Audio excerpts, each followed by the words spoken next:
பௌர்ணமி இரவுகளில் வானில் உதிக்கின்ற சந்திரனின் அழகில் பறிகொடுத்த மனிதர்களே இல்லை.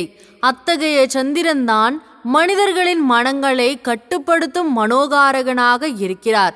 மேலும் ஒரு மனிதனின் இடது கண், தாயார், வெளிநாடு பயணங்கள் ஆகியவற்றை தீர்மானிக்கும் கிரகமாக சந்திரன் ஜாதகத்தில் செயல்படுகிறார்.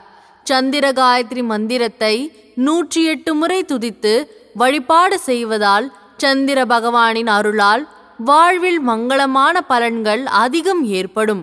மேலும் உங்கள் சக்திக்கு ஏற்ப திங்கட்கிழமைகளில் மனநலம் குன்றியவர்கள் மற்றும் ஏழைகளுக்கு தயிர் சாதம், நீர்மோர் போன்றவற்றை தானம் வழங்க சந்திர பகவானின் அருள் பூரணமாக கிடைக்கும். ஓம் பத்மத்வஜாய வித்மஹே ஹேமரூபாய தீமஹி தன்னோ சோம பிரச்சோதயாத்.